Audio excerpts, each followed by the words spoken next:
With a burst of acceleration assistance from the carrier's rocket sled, Navy Commander Donald McDougal, codename Little Bug, is off the deck of the New Orleans and into the glow of the setting sun. The closest star to Earth dips below the horizon as his munitions-loaded F-35D streaks west. The whole of the sky is painted in blasts of red, pinks, and orange. He flips up the mirrored visor, displaying his 360-degree augmented reality display to soak it in. It strikes him, as it usually does when high up like this, that he really is on a giant rock stuck in orbit circling a nuclear explosion. And he is okay with that, as he turns the jet stick, arms hugging the tight confines of the plane's cockpit, and shoots away from the carrier's location. The cockpit fits around his body like the flying construction, which cost a bit over $225 million, was built for a human operator as an afterthought. McDougal knows if the Air Force wanted, they could sit him in an augmented reality environment and he could conduct real-world missions from the safety and comfort of the battle group. To him, zipping through the air at almost 3,000 knots an hour and seeing the blue waters of an ocean ripple 75,000 feet below him is paradise, meaning he's not going to complain too loudly to the Navy about a numb butt or bad missions. Regardless, he settles in for this bad mission. Alone for hundreds of miles and patrolling is just how he likes it. The instrument panel emits a simple yellow glow. It creates very little light pollution, so when the sun disappears, the black sky begins to break down into billions of points of lights. Lights that were thrown from stars so long ago, McDougal can't help but think of history, when being human meant something completely different.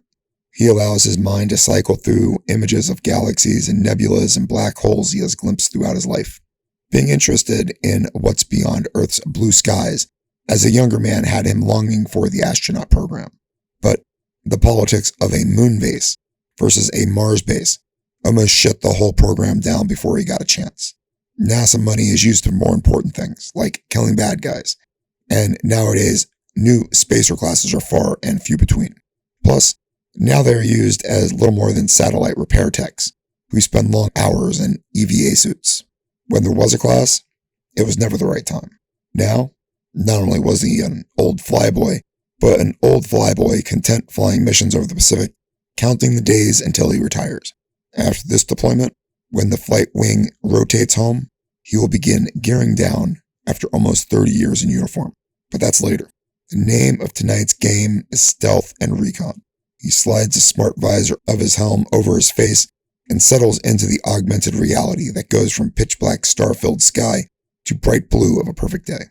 He clicks through the many different overlay aspects before settling on a live satellite view that allows him to see the whole of the Pacific Ocean and all the ships currently active in its waters. The bright yellow star is the USS New Orleans. As they were once known in the media, the supercarrier is fourth of its kind, constructed out of the metal stripped and recycled from its 5 original namesakes. It holds 30,000 military personnel and can operate a theater of war all by itself. Its battle group protects the South China Sea, and even now he knows without the display covering his face, he might already see the orange glow of Taipei on the horizon. The blue pinpricks are container ships heading towards a port city. The green are friendly Navy vessels. And the red X's better stay on their side of the world unless they want the full force of the U.S. Navy on their asses. McDougal points at the nearest red X. It is stationary in the Sea of Japan, 200 nautical miles east of the North Korean city of Hamhung. He spreads his index finger and thumb apart to bring his view of it in closer. As it gets bigger and more detailed, he sees his old friend, the Chinese Shah-class ballistic sub, has been running the same route for a week.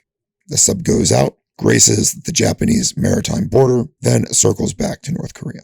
Clicks to a sonar image that allows him to see the aquatic life around the sub.